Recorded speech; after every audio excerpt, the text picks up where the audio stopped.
Hey everybody, this is TotalGamerJunkie. I want to welcome you all back to my channel.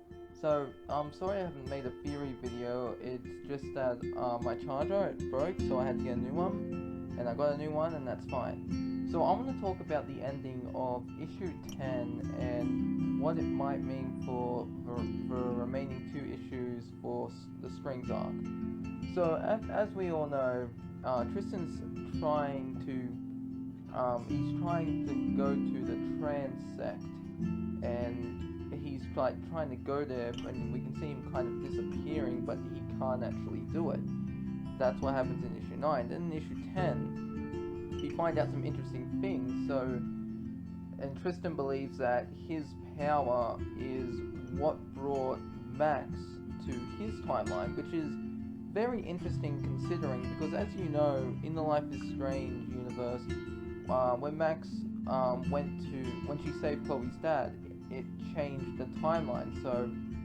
So she was put in this alternate timeline. Like I believe that she was just creating, like, changing one timeline. But in this, like, I guess this kind of proves that there are multiple timelines out there.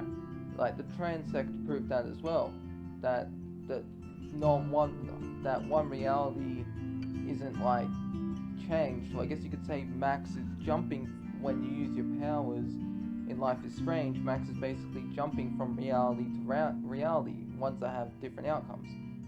Now, speaking of jumping, I've heard some people say they believe that's what Tristan does, but there is evidence to support that he jumped to the Dust timeline. But there's also evidence, like, for me, to suggest that it's not as it seems.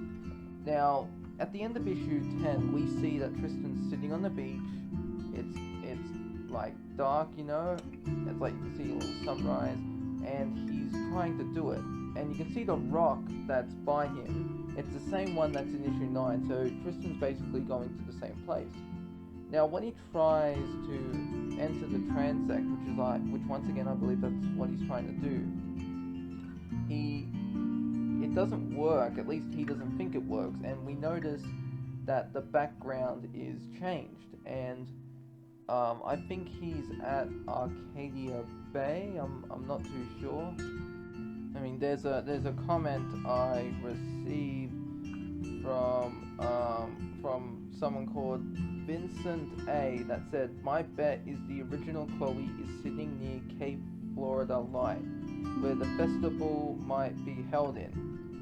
And I don't know what Cape Florida Light Festival is, but it doesn't look like Arcadia Bay. It does look like the setting and the background still looks the same as, you know, where they are. Like in, oh god, I'm even getting the name now. Santa Monica. That's it, Santa Monica. It still looks like Santa Monica, but it looks a bit different. But the Chloe here, it doesn't really look like she's there, you know what I mean?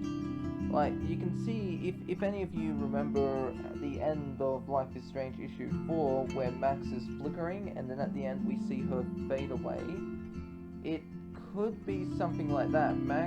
Tristan could have, like, temporarily been here, and then he's going to flicker back to his own timeline. So maybe he will start experiencing flickers because he's pushed himself too far or something like that.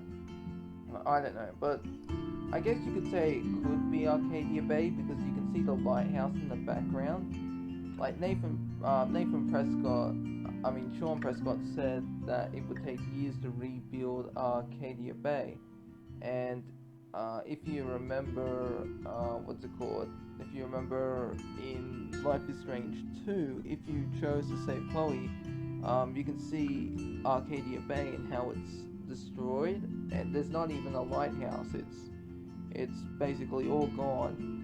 So I guess maybe if this is indeed Arcadia Bay, then that Tristan's at when he sees Chloe, then it could be some years later, like maybe 2017, 2018.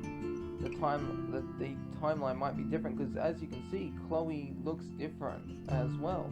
The reason that she looks different to me is because of that little ponytail that she has at the back of her head. If you look, because the way her head's turned, you can see she's got a little ponytail or pigtail, whatever you want to call it. So anyways, that's really all I wanted to talk about. Let me know what you think in the comments below, and seriously, because you know I always respond to my comments, like if not always, then at least most of the time, because I like your feedback. I like to know how my channel's going and that. Anyways, let me know what you all think in the comments below, and I hope you all enjoyed this video. This is TotalGamerJunkie signing off.